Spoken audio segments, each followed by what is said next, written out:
In this video, I will show you how to make a tutorial video on your own that you can submit to the Center for Innovative Teaching and Learning for professional post-production. One of the biggest requests our production studio receives from faculty and employees is helping create instructional videos. Today, I will walk you through how to plan your tutorial video and utilize free software to create screen-shared content that we can edit to produce a video that will help you teach others how to perform the specific tasks needed to complete the project they have been assigned. Step one is to create a script. Too often, tutorials are created without much thought going into what needs to be said. I get this. For those of us who do something on a regular basis, we think, I can just walk through the steps quickly. Doing so, however, leaves out important steps. Taking the time to script your video will help save time by allowing you to think the entire process through. Your initial script will not be what you will say at the end, but more of you putting your thoughts together. You will refine the script as you go through the other steps. When beginning your script, start with these questions. Who is the audience? What problem will you be solving with this video? And what will the viewer be able to do after watching the video? Remember to keep it simple. Tutorial videos are best when shot under 5 minutes. If you have many steps to teach something that will take longer than 5 minutes, you may want to consider dividing it up into several short videos. Step 2 is to create a storyboard. A storyboard is an organized representation of the steps being laid out in the video. You can use one of two methods. The first method being a simple numeric list with the steps laid out in sequential order. The second would be an actual storyboard. I like to do both, starting with the list and moving on to the storyboard. An actual storyboard is a visual representation of the steps involved. It can be as simple as something you draw out, or you can be like me and use Canva to create a digital one. Since your tutorial will be visual, the storyboard helps you begin to visualize the steps. Step 3 is to practice the steps. Before ever recording anything, you will need to practice the tutorial as though you are recording it.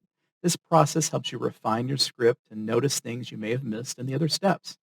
For example, you may realize you didn't tell the viewer what web address to visit at the beginning. Pay close attention to each step and ask yourself if anything needs to be added or removed from the script. Practicing also helps you determine what process you need to complete these instructions.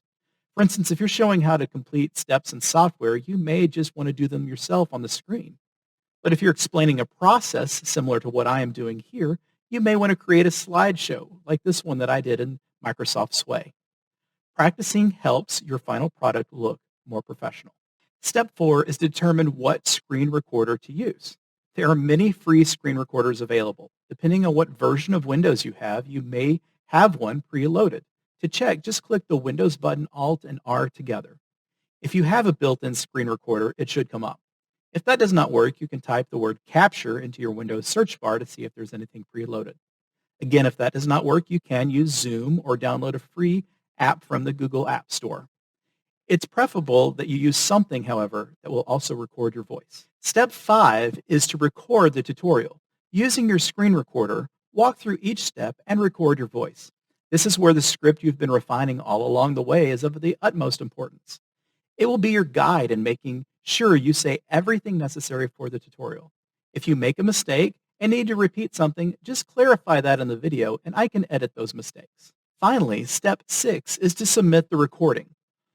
Once you're happy with your tutorial, submit it to the CITL by emailing your video as an MP4 and your written script as a Word document to the CITL at online@nwfsc.edu. In the body of the email, please detail what you need completed, how much editing it will take, for instance, if you need animated arrows or text, and when you will need the finished product. Due to a high volume of requests, videos cannot be edited within a couple of days. So please give our studio a minimum of 2 weeks, and it may take longer depending on what you need completed with this video. Also, if you want our office to re-record the audio in either your voice or ours, please note that in the request. Depending on the items requested and urgency, someone from our department may contact you for a sit-down discussion on what it will take to complete the project. Thank you for your time.